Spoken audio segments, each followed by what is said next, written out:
Dearly beloved, we are gathered here to celebrate the life of the one they called Kepler. Kepler lived many lives. To some they were a humble pauper destined for ridicule, to others a prince. Some say they were forsaken by their father, others that they withered in the shadow of their more successful siblings. But let us not look back in sorrow, for today is a joyous one. Kepler may be dead, but I'm going to make sure it goes out with a bang. Weekend at Bernie's style.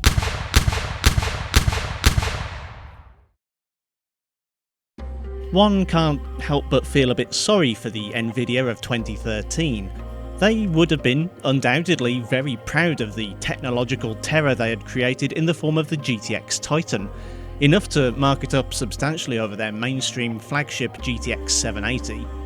It would seem like Red Group's launch of the R9 290 and 290X forced Nvidia's hand in retrofitting their premium 6GB semi-professional card into a 3GB gaming version in order to remain competitive with those upstart rebels.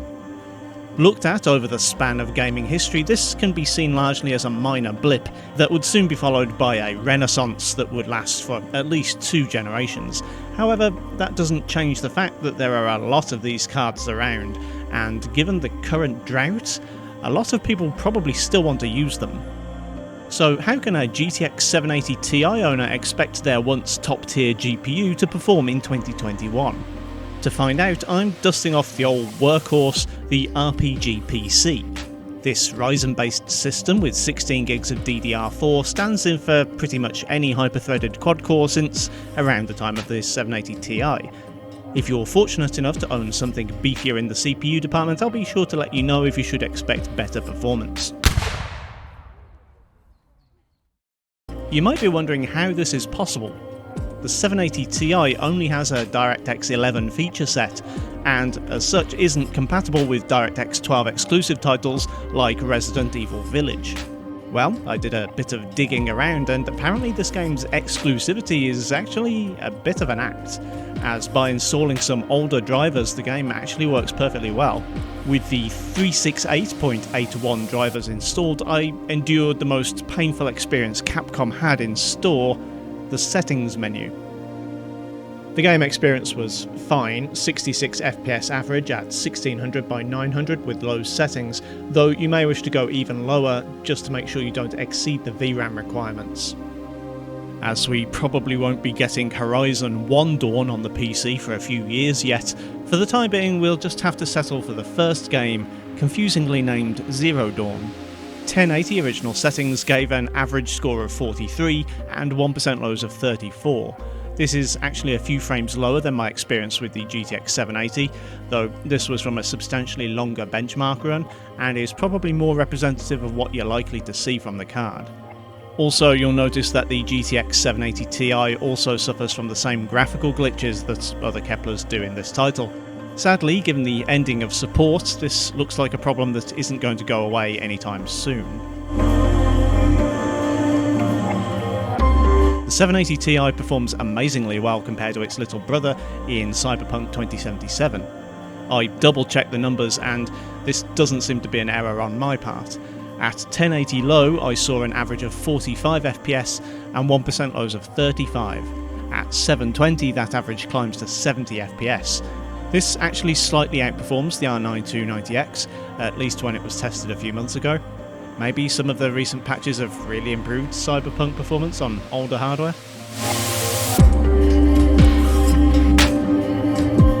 Watch Dogs Legion scales pretty much as expected here compared to the regular 780 being only about 5% faster on average.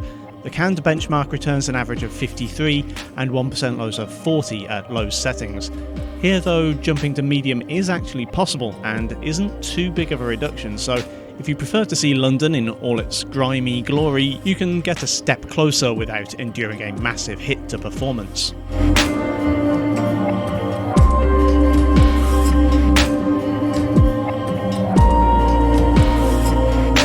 The more scenic parts of our little island are represented in Forza Horizon 4, and the 780 Ti can certainly provide some horsepower to back it up.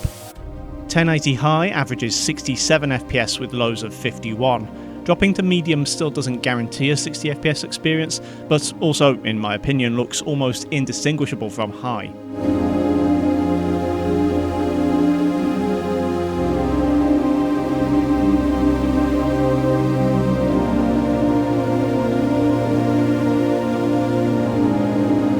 The 780 Ti falls a little short of its old rival, the R9 290X in Fortnite. Averages at competitive settings are 186.7, with 1% lows hitting 114.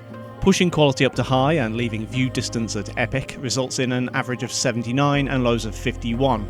This is about 5 FPS slower on average, and over 10 FPS slower at the low end, though, as usual with Fortnite, sometimes the stuttering isn't the GPU's fault.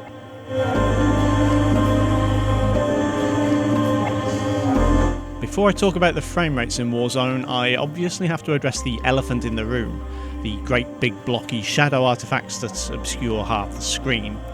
This is a new wrinkle in the otherwise flawless facade that is Warzone, a game so free from performance issues that I never get really angry and have to go for a walk to calm down afterwards. Hopefully, Raven Software or Infinity Ward or whoever don't see Nvidia's abandonment of Kepler as license to leave the bug uncorrected, but then again, the dev team's priorities don't seem to be in making the game play better.